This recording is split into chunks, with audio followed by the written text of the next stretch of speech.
Morning. Due to the governor's order, all members of the Public Assembly Facilities Commission are participating virtually. For virtual meetings, commission members will be muted until asked to be heard. At that time, they will be recognized and will be unmuted. When there is a vote, it will be necessary to take a roll call vote. A commission member will be recognized and will raise their hand and state their vote. Today's meeting is a public meeting. Citizens can listen to the meeting if they contact the city manager's office to make the necessary arrangements. The meeting also will be live streamed on the city's YouTube channel, and a recording of today's meeting will be available by Friday, September 17th, 2021 on the city's website. And so do we need to do roll call attendance, Rachel? Yep, and then Haley just texted and said that she'll be in about 5 minutes. She'll be in, so then you can pass the torch back on to her. Perfect. And so Otis Northington, not with us. Billy Rich. See you waving. Jim Rose, not on. Manya Stewart, not in. Kathleen Garber. Here. Vicki Miller. Here. Ray Bowden. Not here. And then Haley will be joining us momentarily. Thank y'all. Okay, and so we cannot approve the minutes or any of the contracts yet. So do we want to go to the Carolina Classic Fair COVID-19 restriction update? Yes, let's go ahead and move to that item. So I'll make some introductory comments, and then I'm going to turn it over to Robert and Cheryl to go over our health and safety opening plan. So first of all, I want to thank the members of the commission for being available to meet a week earlier than in your scheduled meeting. I think that in light of where we're seeing the numbers trend, and there have been a lot of questions asked about whether we're going to move forward with the fair or not.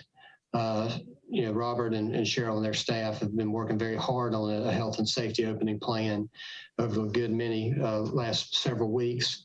And what we're going to do here, starting last week with the Fair Planning Committee, and today and then tomorrow with the City Council's Community Development Housing General Government Committee, is to provide an overview of the health and safety opening plan, get your feedback about it. What else do we need to consider in terms of measures so we can move forward with the fair? The overriding goal is to provide a safe event so that people feel comfortable coming and they know that we're taking all measures that we can to mitigate any potential spread, and just for folks to have a good time, since it will have been 2 years since we had the Carolina Classic Fair. And this will actually be the first year that we have the fair under the new name, and we really want to be able to celebrate that. But so I thank you for being able to meet today. But with that, I'm going to turn it over to Robert and Cheryl, let them kind of go over some of the details of the plan. And again, if you have any questions or really if you have feedback, please let us know so we can continue to refine the plan. So thank you. All right, thank you, Ben. And I will share my screen here, maybe.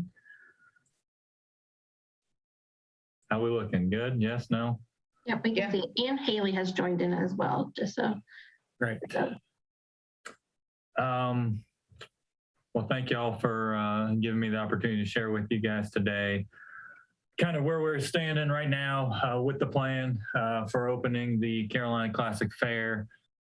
And I'll just preface by saying this is our proposed plan, and we'll continue to modify it as we get closer to the date based on feedback received from you guys, from the Fair Planning Committee, Council, Health Department folks. So we're kind of, we're rolling with it, and this is where we're at now.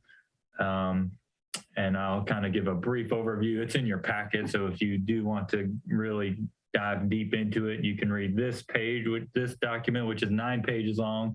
And I believe there's like a 17-page document, which is a little more detailed.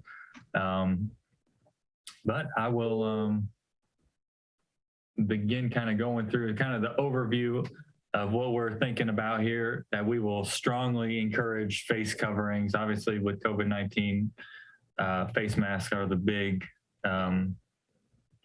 health mitigation piece. So we would strongly encourage face masks anywhere outside on the fairgrounds. We would reflect signage as such at all the gates and all throughout the fairgrounds. Anywhere indoors, any indoor buildings, such as the education building, the annex, we would require face masks to be worn. And a big part of this and what we do is really the communication with the guests. And there's a plan further on in this document that kind of details that. But a big part of what we want to do is make it a regular thing so that when you're coming to the fair, you're just going to wear a mask. Whether we strongly encourage it, don't encourage it, whatever it is, our communication will be, we strongly encourage you to wear it before you get here. It will be communicated through the media, our ticket purchasing options, our website. Anywhere you look for fair information, you will see that. So that almost becomes a regular item of when you're coming to the fair, you need to have your mask on.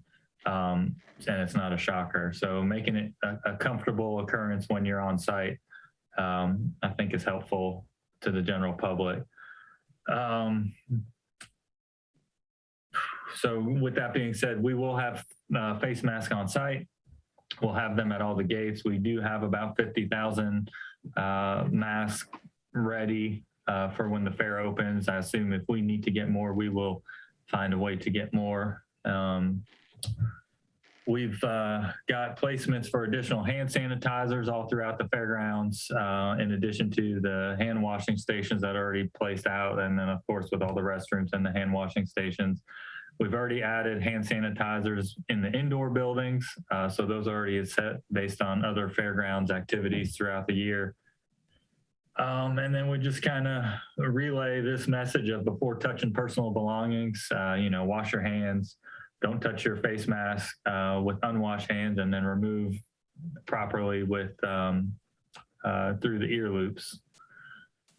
So all of this messaging goes out to not just the public, but it goes to our vendors and our contractors and the Straits folks and the staff. So anyone at the fairgrounds will get the same message.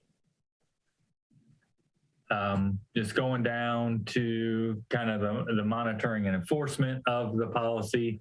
We will have crowd control staff all throughout the fairgrounds and WSPD to assist with any enforcement that needed to occur. Crowd control staff will be at all the main gates along with PD as normal, so nothing really changes there. We'll have a extra presence in high congregated areas where if we see folks congregating, we'll ask them to keep moving, and we'll have signs that reflect as such. Going down here through employee safety. So one thing that we'll do for employees, and in this document, an employee is considered a vendor and it's considered the folks with Straits. So anyone who is on the grounds working in some kind of capacity is considered an employee. And we would ask that they self-screen every day before coming to the office or to the fairgrounds, much as we did earlier on in the pandemic when we started first coming back to fairgrounds activity. This was something that we asked everyone before they came to work. So there's the 4 general questions. It's pretty much ask if you've been exposed or if you've been tested, or if you have any symptoms, turn around now, don't come in. So if you answer yes to any of these questions, you should not enter the fairgrounds. Moving on to ticketing and entry, we've kind of, a lot of these promotions are already in place to try to spread out the main peak times to lesser attended times. So we've added a few different things this year. I think we've already talked about the Friday night opening night special. $5 all day, all night. That first opening Friday, just pull people off that first weekend. And onto that Friday night. We've increased ride wristbands for the first time on weekends. Based on historical data, weekends are when folks use those unlimited ride wristbands that you can purchase in advance. So we've increased that day of pricing to help deter people to a Monday, Tuesday, Thursday, Friday for rides. We've obviously still got the early bird special on Monday through Thursday that will get folks here off of those peak times. In addition to that, as far as tickets being purchased, we can fully implement a touch-free ticketing option, and we will encourage guests to use that option. You can purchase through our Fairgrounds app or our Fair app on our website on Ticketmaster.com. Ticketmaster also has an app where you can just purchase tickets. You download the tickets to your phone, we scan it, and you come right on in. So there's no exchanging of cash or credit cards. It's all touch-free from the moment you purchase a ticket on your phone to the moment you get in the gate. Some of the other things we'll do upon entry, as you know, in 2019, we enacted metal detecting and bag searches. So with that being said, we would continue to do that, but we would work with our crowd management folks to implement a no-touch entry process. So where they would ultimately ask you to open your bag, sift it around, and as one of the Fair Planning Committee members mentioned, they do have sticks that they kind of poke in there and look around and can ask you to pull out something if it's suspicious looking. So that will be all the way in from the parking lot into the main gate. You can go touch-free throughout your visit at the fairgrounds. And then again, we'll have these same 4 questions outside of every gate and messaging as we can on loudspeakers. So for example, the annex out front has a loudspeaker that we can kind of ask these questions before folks enter. And then we'll have it at all the other gates around the fairgrounds. So again, if a member of the public is coming in, we would ask them to acknowledge these questions, and if they answer yes to any of them, not to proceed within the fairgrounds. So the next section just really highlighting the indoor buildings at the fairgrounds, saying that masks will be required, and that where possible, we will implement one-way directional flow. We definitely can do that in the annex. We could probably do that in the home and garden building. Most likely not in the education building, but we can still maybe label doors for entry and exit purposes, just to keep folks separated when they are entering and exiting the building. Moving to the Midway and Carnival, some of the highlights of their plan, which they've worked with us on, is maintaining social distance between their employees. A lot of times they only have one member at each ride station, or one member at the entrance and one member at the exit, so they keep their social distance. Frequent and daily sanitation of their rides and their high frequency touch points. Acknowledging that ride guests can be separated by families as requested, so that way you're not riding on a gondola with another folk who's not in your arrival party. And then they've agreed to kind of have hand sanitizers at all the gaming stations where there's a lot of high touch transactions with the cash and the balls and the gaming pieces. So that's kind of the highlights of their protocols, and Cheryl can jump in at the end of this. I mean, we've talked with Straits multiple times, and they've been cruising through the country the last few months with nearly no incidences of COVID-19 spread at all. So a note on entertainment: all entertainment will be outdoors. There's no indoor entertainment, and then we'll encourage them to wear masks when possible and not performing. All food and beverage folks are working with Carrie Hester, our Assistant Fair Director, on in the Forsyth County Health Department on following the best practices. We've received that information, and that's been shared with all the vendors. So that will be in good order. And then, so fairgrounds cleaning and upkeep, which is obviously another important piece to this. So we already have a designated clean team that roams the fairgrounds throughout the day and night of open activity.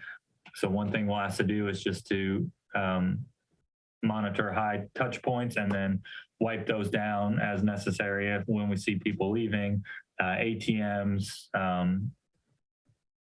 trash cans, benches, those kind of items, just getting sprayed and wiped down as we're moving through the fairgrounds, just to keep everything as clean as possible. So this goes on to the additional guest confidence and communication, which is really what I talked about earlier, is messaging to folks that when you're coming, you know what you're getting, you know what you're coming to see, you know what the protocols are going to be, and there's a comfort level. So that way the guests feel comfortable when they're here wearing a mask. So that is what we're going to push for. I think the media will help us with that. We'll message through all our social media and pre-ticketing options as well. So that's it in a nutshell. So also just touching on that, we'll have signs everywhere. We'll have keep moving signs, which will have a cow on there probably saying moving. And that's in those high congregated areas. And then we'll have messages on the clock tower. We'll have signage at the gates. We'll have signage throughout the fairgrounds and on all the indoor buildings. So just constant reminders of staying safe and healthy while you're here. And again, so this is kind of going to be our published health and safety policy for folks working the fairgrounds as vendors. So this will make sure all of our vendors see this document and that they acknowledge it. And then that's pretty much it. It just goes back to those 4 questions regarding our health and safety policy and keeping not just our guests, but our staff safe throughout the 10 days of the fair. So I'm more than happy to answer any questions through that process. Yeah, and I'll just chime in here too. Like Robert said, we're trying to gather as much information from all the current fairs in North Carolina that are going on. I've got some calls in to see what kind of protocols and to see what, what's just been happening, how things have been flowing, how the public has been, what type of guidelines do you have? Because it does vary from county to county and especially the state to state. And as we gather that information, we will let you know and see how everything goes. I think that we're on the right track here. And I think that for the community, I think it would be good for this to happen this year. We missed it. So if you guys do have any questions, please let us know. Yeah, I have a question. Will we have special entrance for the employees and staff people and the vendors for temperature check and stuff like that, so they just don't go in and out of the same entrance of as the fairgoers? At this time, Billy, no, there's so many entrances to the fair. You've got some people that are in the campground that enter, and they enter from multiple areas depending on where they're working. Some could enter down at the cattle barn, some could enter at the annex. So there is no specific place for employees and vendors to enter. Most vendors and employees don't enter through public gates. There's other gates. Yeah, the public kind of has their own gates, Billy. Right. There's just Cheryl's point. There's 4 or 5 different kind of vendor management gates that we use. Right. Yeah, well, I was thinking about like the annex and places like that. Will they go in and out of the same entrance, or will there be a side entrance for vendors and fair and workers and things like that? Yes. Well, typically the annex will open like an hour early for the vendors to move in. And most of them do actually come in through the back door because they're stocking their booths daily also. So the majority of your vendors do come in through that back annex roll-up door to bring in and restock those type of things.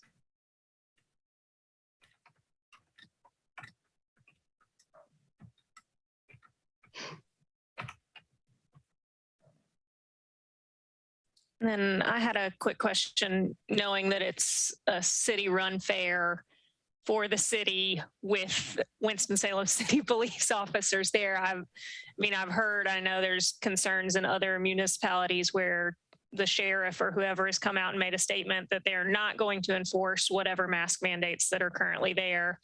And knowing that it's only strongly encouraged outside, but required inside, do we have the support of the Winston-Salem Police Department to enforce that if there are people who refuse to wear their mask indoors? Yeah, I'll piggyback on that. So yes, we do. We met with PD and emergency management, all these folks a couple weeks ago. And while we strongly won't enforce it, ultimately, if it's a problem that an employee reports and is having issues with the customer, we can ask them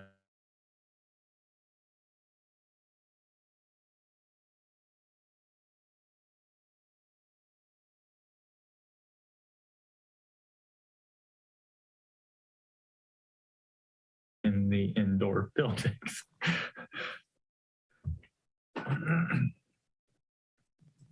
Understood.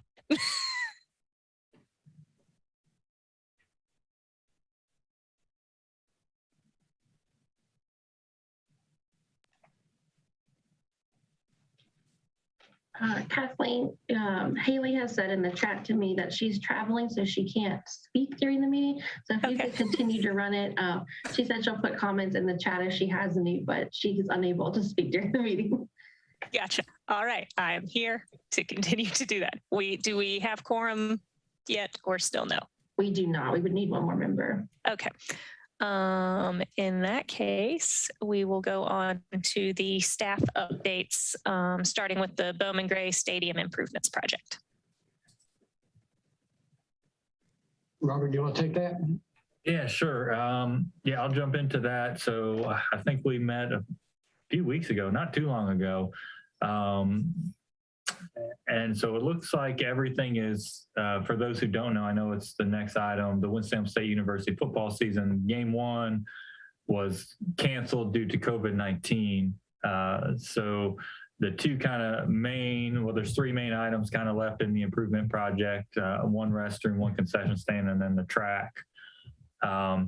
What this enabled us to do is pretty much be ready for the second home football game, which will be the first football game.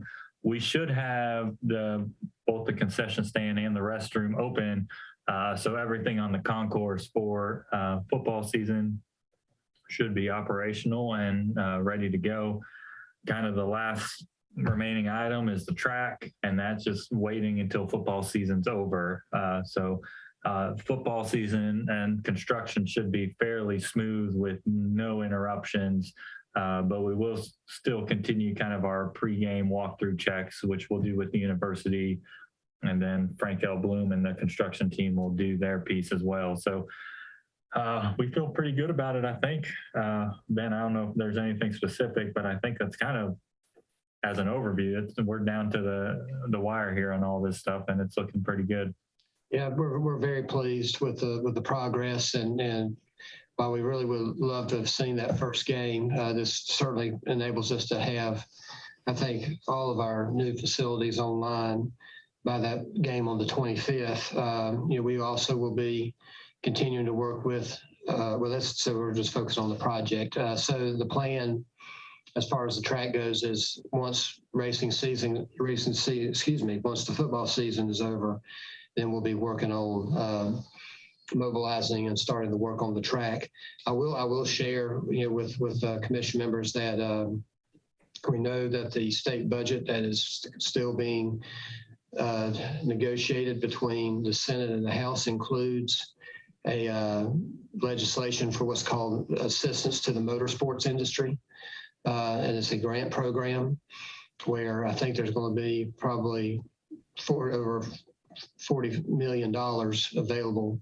A good bit of it's going to go towards the 3 large tracks in the state, Charlotte, Rockingham, and Wilkesboro, but there will be money available for smaller tracks across the state, and it's a grant program. So right now, the way the legislation reads, that the Department of Commerce would administer it, and venues would have to submit their applications by the end of the calendar year. And so our intent is that when that becomes law and that program is implemented, that we're going to apply for those funds for a grant, and hopefully that'll just enable us to make some additional improvements to the stadium. Obviously, it'd have to be more specific to racing, but still, I think that there would still probably be an overall benefit too. So we're excited about that possibility. being some funds available for some additional investments, but I think we couldn't be more pleased with the progress that we've seen with the new facilities. Robert, is there any word on homecoming? I know A&T made some changes to their homecoming. Has Winston-Salem State said anything for homecoming? Not to me. I haven't heard anything different, at least game-wise. Now, I don't know all their off-campus or on-campus activities. I don't know any details on that.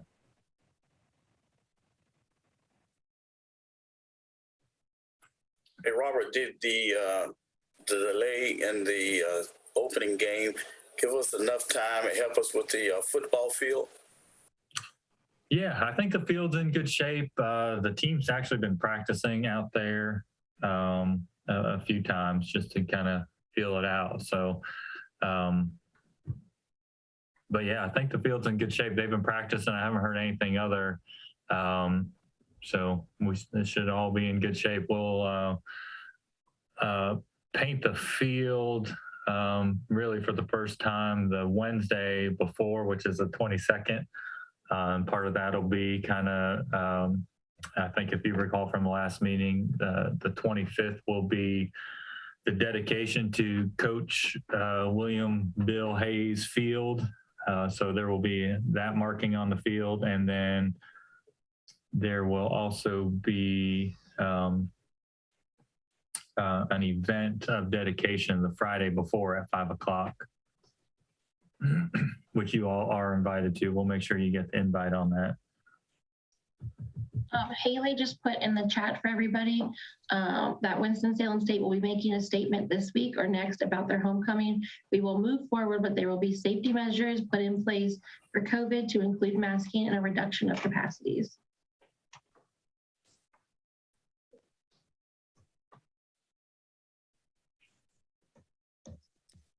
Great. So y'all kind of touched on it there. Is there any further discussion or updates on the Winston-Salem State football season beyond what was just said?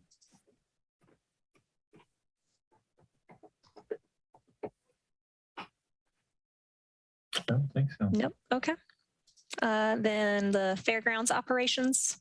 All right. Well, I'll just jump into Fairgrounds Operations. So ultimately, we are near the end of how we would call non-fair activity.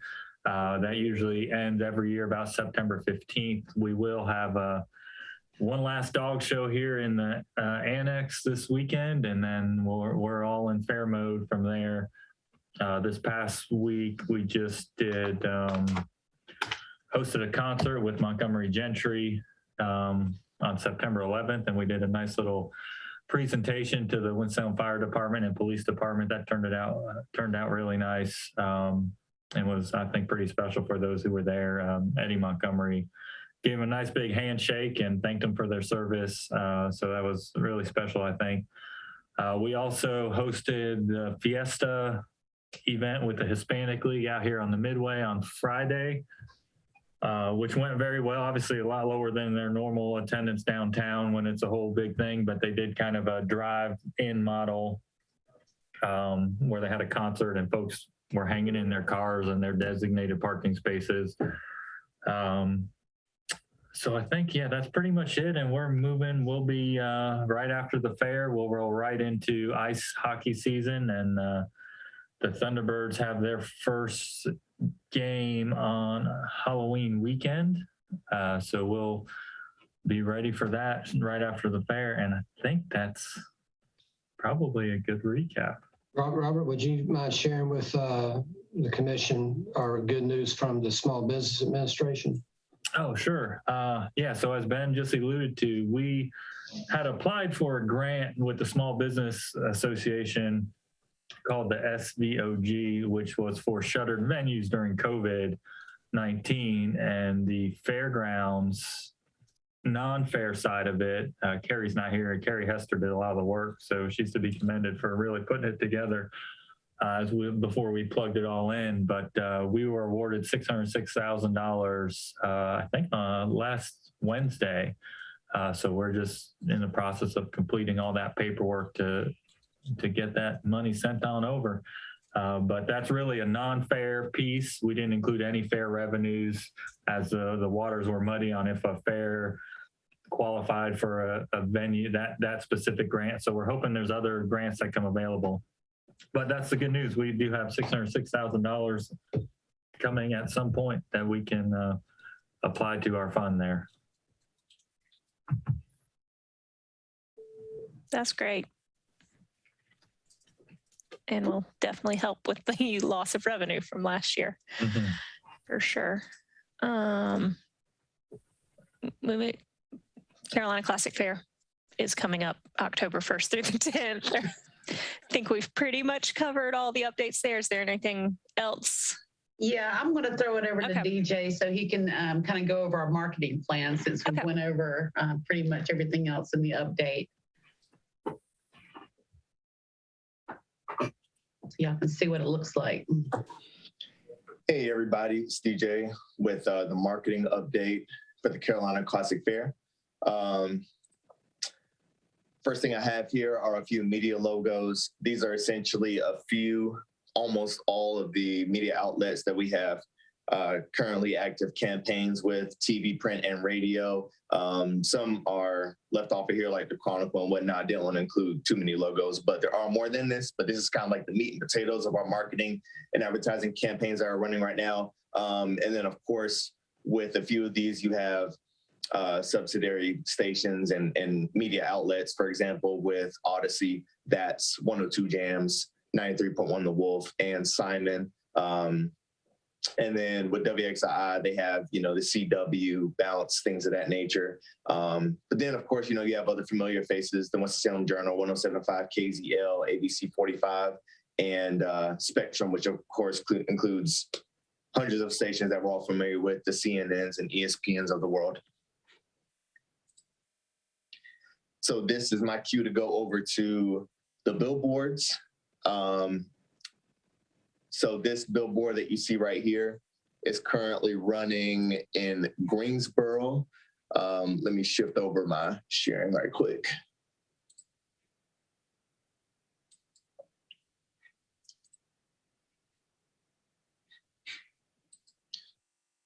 Let's see. Can you guys see my document here with the billboard location? Yeah. Cool. So this is where that billboard is, right here by the fair that happens over in Greensboro by the Coliseum, kind of pointing people to go in the other direction. And then as I scroll here, I'll just talk a little bit about billboards. So you've probably seen some around the Winston-Salem area and beyond. We have 22 billboard locations overall, 18 of them being static posters like this, and then 4 of them being digitals. All of the digitals are located here in the Winston-Salem area. 52, Business 40, University Parkway, those digital billboards I really enjoy just because we have control over them and we can change them at any time. So of course, once October 1st hits, those will transition over to, hey, take this exit for the Carolina Classic Fair. We'll have a live feed that's hooked to our social media that kind of shows people what's going on. So it's kind of like a, hey, this is what you're missing right now at the fair. Come before it's over kind of deal. So a lot of billboards running right now. I'm really excited about those.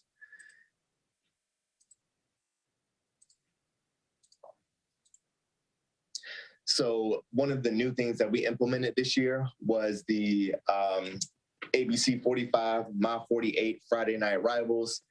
We're a title sponsor of Friday Night Rivals. So every week, every Friday night, we're on site at the ABC 45, My 48 game of the week. The first weekend was at East Surrey High School. This past weekend, we were at Deaton Thompson Stadium for Andrews versus Parkland. And basically, we're on site selling fair tickets. We implement fun, different contests that get the public engaged. We've done a pretzel stacking contest where students were stacking pretzels on their heads and seeing who could win. And then this past week, we had a spin the wheel contest. And we try to keep the prize to like a stuffed animal to kind of keep it fair themed. We also try to keep the contest fair themed as well so that it all kind of ties in together. We're also selling fair tickets on site. So it's usually myself and one of our ticket sellers for the fair. We did pretty well this past weekend with ticket sales. And it's always fun to see people's reactions when they say, oh, I can save money and I can buy them right now and get it out of the way. So really fun. And of course, as you can see, we're giving out branded towels, magnets, stickers, little green footballs, and a lot of fun stuff. And then of course, they do a great job of branding us, like with the TV spots that are running during the game. During the game, you'll see a kind of like a scoreboard right here, and our logo is always in the bottom left-hand corner, so we're always getting that exposure throughout the game. And then of course during the halftime show and interview, and then when we're on commercial breaks as well, our spots are running there too. And then the fun part at the end, we always present a trophy to the team at the end of the game, which has our logo and name on it there at the bottom. So just kind of like evergreen branding there. That'll always mean something, and it'll always be something that those teams and the students look at, you know, in their trophy case. So pretty cool. And then now we have one of the newest additions to the fair, as we're all aware, the beer garden, the AMB, Appalachian Mountain Beer beer garden. Trying to share my audio here, so I don't know if you guys will be able to hear it. But this is our commercial.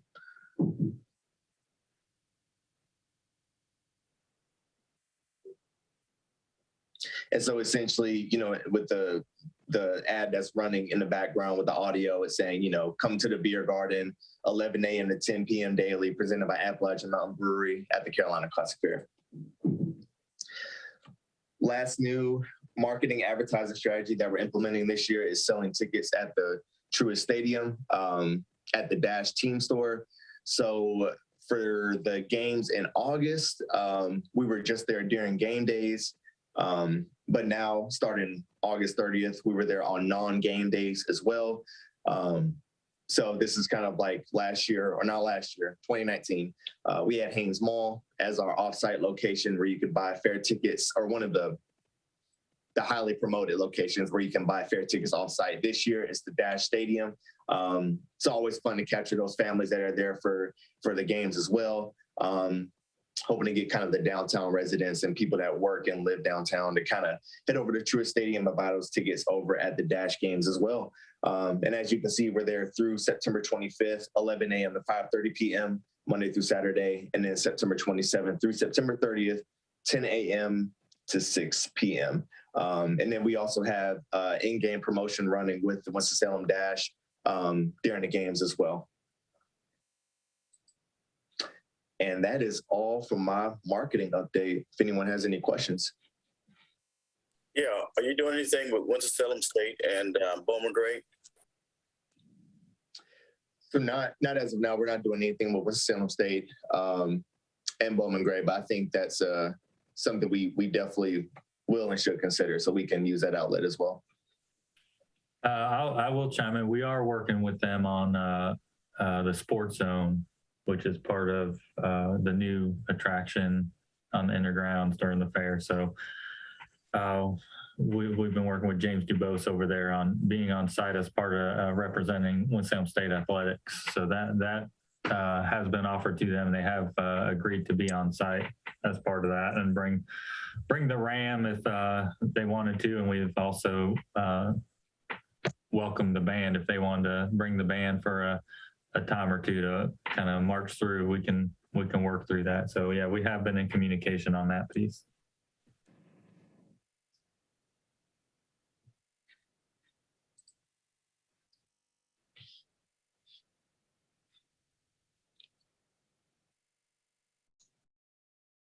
Okay. We'll move on to the Benton in the gallery. All right, the Benton, and obviously September has not been our month. A lot of groups canceled due to the pandemic, but we're still hanging in there. It's not a September like we had planned to have, but you know, August was pretty good, and July was right at what we expected. So we're still seeing some groups getting a little nervous, but you know, this week we're full with the group. So it's really no rhyme or reason why groups come or don't come. So not much more to report on the Benton. Benton South is moving along pretty quick, which is the gallery ballroom. The carpet came in last week, which was the last big item for us to get here. It's supposed to start going down. Supposed to go down today. Start going down today. So I'm going to walk over there in a little bit, see how that's going. The lighting in the gallery ballroom is going up. We have worked on a lock system that we're going to change over all the locks and make sure that they're all there. I'm not sure if what you know about the Public Arts Commission, but it has approved the $30,000 worth of art to go down in the new space. All Winston-Salem artists, which is nice. We have the tunnel actually is one of the biggest things that's going to be down there. So we have a local artist who's going to do a collage through the tunnel that connects Benton North and Benton South together. So it's very neat. As Kelly gets the contract signed with the artist, then we will release who the artists are who won through the RFP. But there's some different things that are in Benton North, and so we're excited about that. The Gaines Ballroom, it looks leaps and bounds better than it did before. The lighting is unbelievable that's in there now. I think you'll all be very pleased once we open up and can give you all a tour of the space over there. But it's going to be some space that we're all proud of. And obviously, if we can't meet in person next month, then maybe Ben and I can share some photos, let you see what the space looks like. We plan on opening it up for the first group, probably the end of this month. So we're a couple of weeks away. So we're excited. Any questions on the Benton?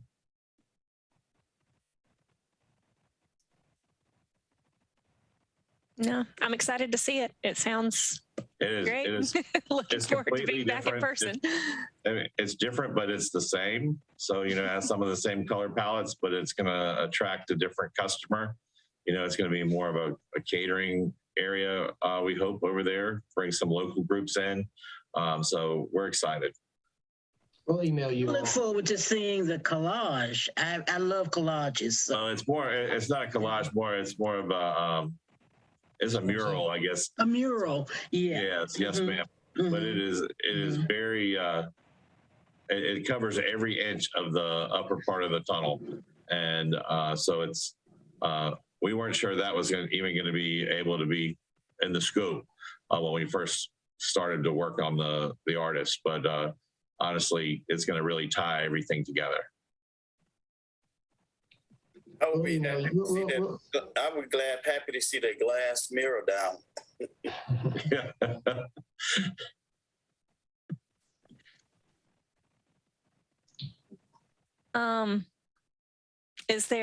So I know there were some approval of contracts and that we can't vote on. Is there anything we need to do to get those to council, or will they just automatically roll there? Those two contracts, based on the dollar amounts, they won't have to go forward to the city council for approval. Okay. In fact, they're actually within the approval authority of the city manager. So we shouldn't have any issues with getting those in place before the fair. I think if you all wanted to discuss the items, if you had any questions about it, we could do that very quickly. So that you're aware of those items, and then we could probably move forward with approving them administratively. Okay. Yeah. Could someone just give us an update on the entertainment contract and the proposed amendment of the emergency services contract? Yes, I'll take care of that. On the first action request form, it's a resolution approving entertainment attraction agreement for our Mariachi Las Galeras band. We had them back in 2019. They are a strolling act, very well received, and that amount was for $9,000. On the second action request form, this is somewhat of an amendment from an approval that rolled over from the last fair. The initial agreement with Forsyth County EMS to provide services for the Carolina Classic Fair. The initial agreement was previously approved for $15,000. This amount has now increased to $44,710. EMS has substantial vacancies and paramedic retention issues, and the increased cost reflects their effort to incentivize staff to volunteer for our events.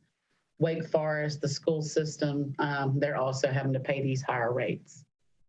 But that was I wanted to ask one thing. I saw on television something about the shortage, of course, of EMS workers. And I believe they mentioned also something about, was it Forsyth Tech, or the programs where individuals are trained to be EMS workers. I got the impression they were saying that they wanted to include some of those that are going, some of those persons that are going through training in some of these slots. Do you know anything about that? I have not personally heard about that position. I know that mostly these are, from what I understand, are like your off-duty EMTs, sort of like how we do the off-duty police officers. That's how they fill those vacancies, so that way it doesn't affect the community in large. Basically, I think they're trying to provide incentive pay. Yes. You know, and this is something that others who utilize their services, you know, are paying as well. So Wake Forest and the school system, they're all paying the higher rates.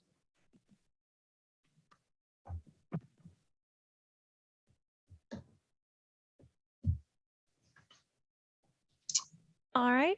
There any additional questions? Discussion? If not, I look forward to seeing everyone October 1st through the 10th at the Carolina Classic Fair with your mask on, and we're all going to stay healthy. And then hopefully our next meeting will be October 18th at noon, location TBA. So potentially in person or maybe on Zoom again. We'll see. So hope everybody stays healthy, and the meeting adjourned. Thank you. Thank you. Thank you. Bye-bye. Have an excellent day. Yep. See y'all later. Bye.